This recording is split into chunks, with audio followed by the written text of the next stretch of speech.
tanah. Mereka bisa selamat karena adanya sedikit udara, tetapi tidak ada makanan ataupun minuman.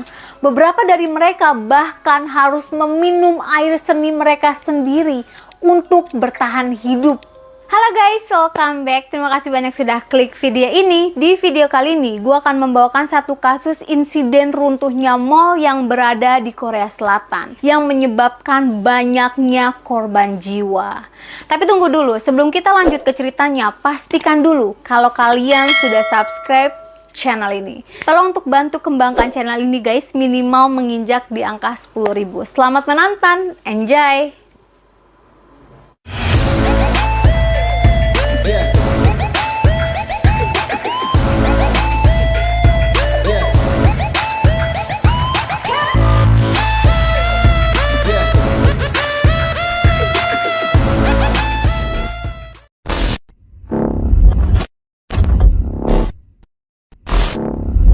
Kasus runtuhnya Mall Sampong Seoul pada tahun 1995, tragedi paling mematikan di Korea Selatan akibat kegagalan konstruksi, keserakahan, dan keegoisan manusia yang membuat lebih dari 500 nyawa harus melayang.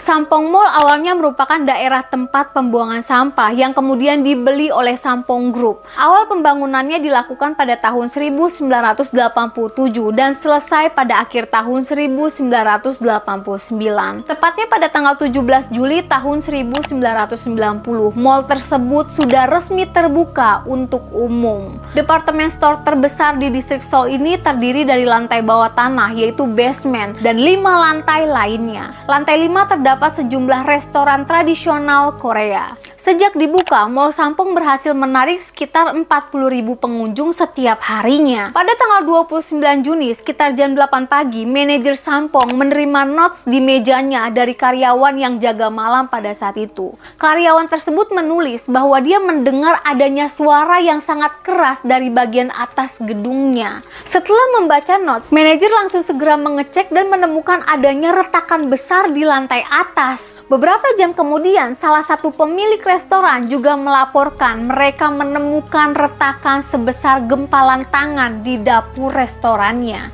2 jam setelah itu, terdengar kembali suara yang sangat keras dari lantai atas. Tetapi semua pengunjung mengabaikan tanda tersebut. Kemudian manajer segera mengambil tindakan dengan mematikan AC. 1 jam kemudian, toko masih dalam keadaan terbuka, namun pengunjung sudah mulai komplain dengan suhu udara yang terlalu panas. Mereka rata-rata mengeluh dan mengatakan, bagaimana mungkin pusat perbelanjaan terbesar ini mematikan pendingin ruangannya? Sementara itu, para pemimpin dan karyawan toko telah meninggalkan mall itu sebagai tindakan untuk melindungi diri dari hal yang tidak diinginkan. Sekitar jam 5 sore, terdengar sebuah ledakan keras dari lantai atas. Kemudian alarm gedung mulai berbunyi, pengunjung pun mulai panik dan berlarian. Peristiwa terjadi begitu cepat, seluruh gedung Mall Sampong pun akhirnya runtuh dalam beberapa detik dan sekitar 1.500 orang tertimbun puing-puing. Kebanyakan korban yang selamat adalah petugas kebersihan yang terjebak di dalam ruangan ganti bawah tanah. Mereka bisa selamat karena adanya sedikit udara, tetapi tidak ada makanan ataupun minuman.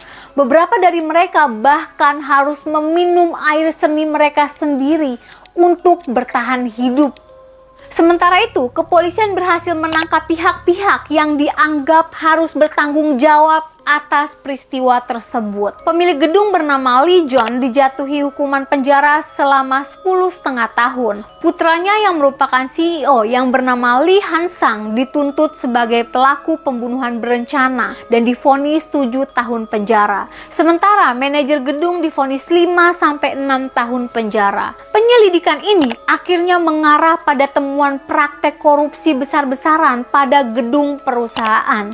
Fakta yang lebih mencengangkannya lagi adalah Sampong Mall awalnya direncanakan sebagai pusat perkantoran dengan desain 4 lantai. Namun seiring dengan pembangunannya, pemilik gedung merubahnya menjadi pusat perbelanjaan dan 5 lantai pun ditambahkan. Arsitek dan para kontraktor tidak setuju dengan penambahan lantai tersebut karena dikhawatirkan bagian bawah bangunan tidak dapat menahan beban. Pemilik gedung yang tidak mau mendengarkan kritik dari kontraktornya memecat arsitek dan kontraktor itu, kemudian mencari penggantinya sendiri. Peristiwa yang terjadi di Sampong menuntut pemerintahan untuk menguji kelayakan bangunan di seluruh Korea Selatan. Hasil dari pengujian tersebut menunjukkan 20% bangunan dianggap tidak aman.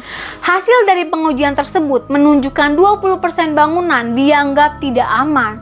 80% bangunan diwajibkan melakukan perombakan besar-besaran. Oke guys, terima kasih sudah menonton sampai akhir. Kalau kalian suka video gue, boleh bantu share ke teman-teman kalian. Kurang dan lebihnya mohon dimaafkan. Jangan lupa untuk like, comment, and subscribe. Aktifkan tombol loncengnya. Jadi setiap kali gue masukin video, kalian selalu dapat notifikasinya. Thank you for watching. See you next video.